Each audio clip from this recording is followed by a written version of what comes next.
Assalamualaikum warahmatullahi wabarakatuh. Salam sejahtera, Om Swastiastu, Namo Buddhaya, salam kebajikan.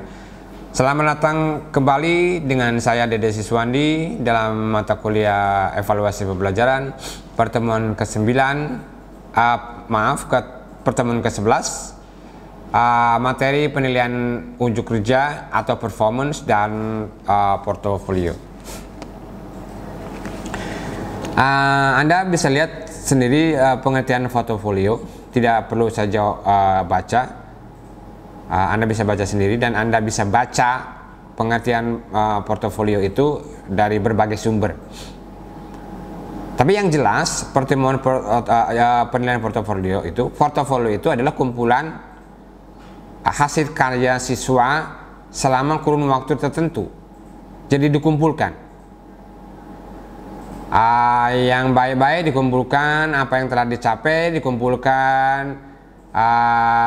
Sebenarnya bukan hal yang baik-baik juga, pokoknya setiap hasil karya siswa itu dia dikumpulkan dan dikumpulkan dalam bentuk file, ya, supaya ini bisa menjadi catatan tersendiri dari siswa itu sendiri dan berguna juga bagi guru, ya. Untuk penilaian portofolio ini akan saya jelaskan lebih lanjut. Nah, jadi sekali lagi fungsi portofolio adalah sebagai alat untuk mengukur kemajuan kompetensi yang telah dicapai peserta didik itu, yang seperti Anda lihat dari slide, ya. Jadi fungsinya satu, untuk anak sendiri sebagai catatan kecapaian atau pencapaian dari dirinya sendiri, dia kumpulkan dalam bentuk file sehingga dia bisa melihat apa yang telah dilakukan sebelumnya, kemudian menjadi kebanggaan tersendiri bagi siswa karena dia telah mengerjakan atau menyelesaikan sesuatu, dia simpan dalam file sebagai kenangan. Namun itu juga bisa dijadikan sebagai penilaian oleh guru. Misalnya ini anak kelas 5 SD, dia membuat portofolio. Nah, bagi guru sendiri yang guru kelas 6 itu bisa melihat hal ini sebagai panduan atau cara untuk mengembangkan potensi dan kemampuan anak ketika di kelas 5. Kalau dalam portofolio itu terdapat hasil misalnya dari siswa bahwa anak itu pernah misalnya maju atau memenangkan pidato dalam pertandingan tertentu, maka yang harus dilakukan oleh guru yang kelas 6 itu dia bisa mengembangkan potensi yang ada dari siswa tersebut. Jadi itu sangat penting.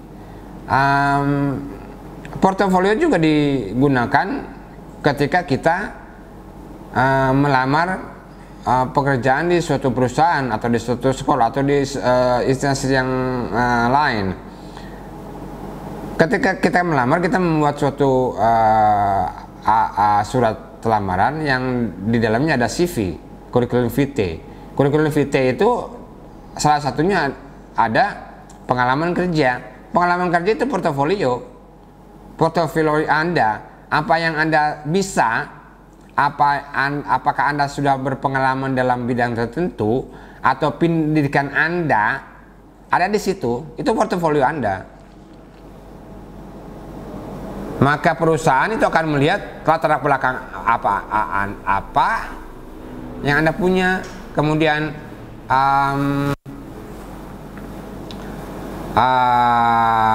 pengalaman apa Anda, sehingga Anda bisa cocok di pekerjaan tertentu. Jadi penilaian portofolio itu sangat penting baik di sekolah maupun di dunia kerja, ya. Jadi itu fungsi tujuan penilaian portofolio. Di samping untuk dirinya sendiri, bisa digunakan untuk guru yang lain untuk bisa menilai kemajuan, kepotensi atau perkembangan kemampuan anak dalam kurun waktu tertentu.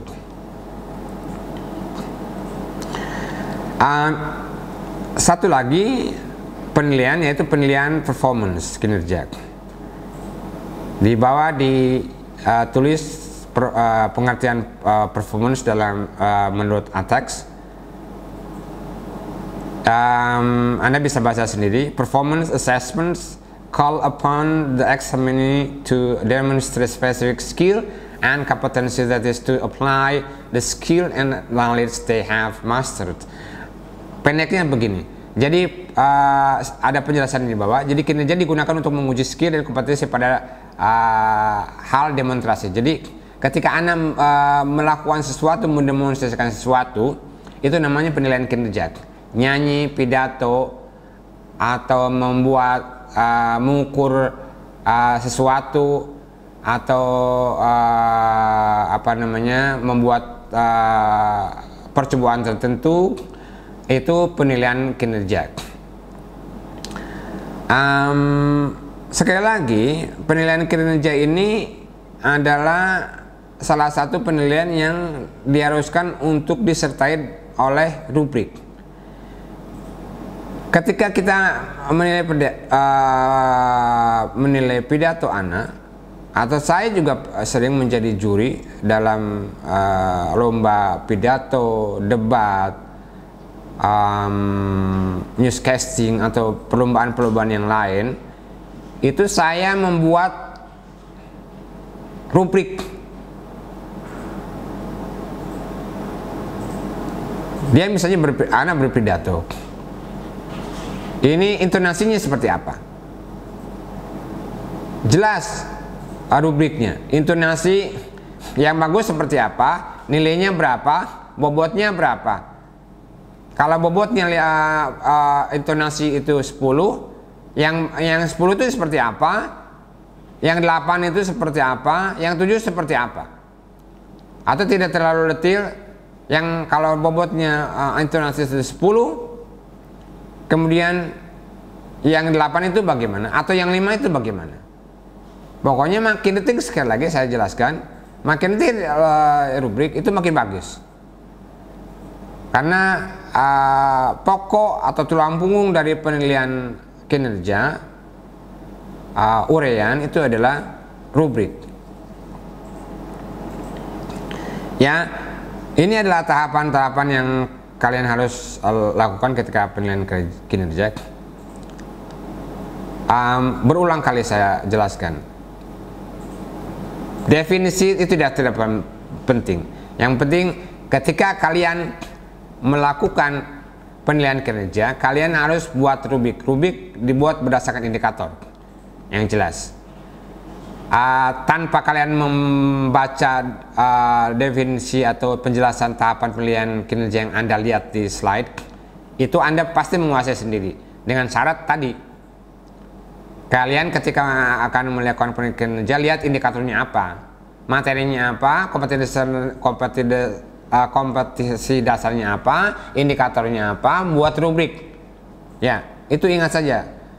Kalau soal penjelasan yang ada di slide, itu Anda bisa cari di sumber-sumber yang lain. Tapi ingat pesan dari saya, ketika Anda melihat penilaian kerja, saya ulangi untuk yang kedua kalinya, Anda harus melihat kompetisi dasar, Anda juga diturunkan menjadi indikator. Nah, rubrik itu dibuat berdasarkan indikator penilaiannya. Ya, jadi, ketika kita menilai, kita melihat rubrik yang ada.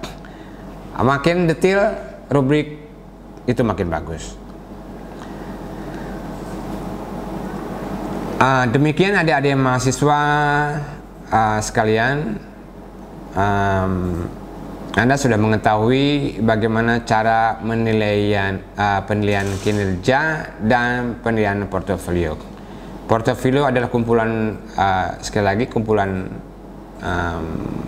apa-apa yang telah dicapai dalam kurun waktu tertentu. Kinerja itu ada penilaian bagaimana seorang anak atau siswa atau peserta didik mahasiswa melakukan sesuatu dengan panduan rubrik. Ingat, rubrik sangat penting ya dalam penilaian kinerja dan portofolio. Demikian adik-adik mahasiswa, saya tutup dengan wassalamualaikum warahmatullahi wabarakatuh. Salam sejahtera, Om Swastiastu, Namo Buddhaya, salam kebajikan.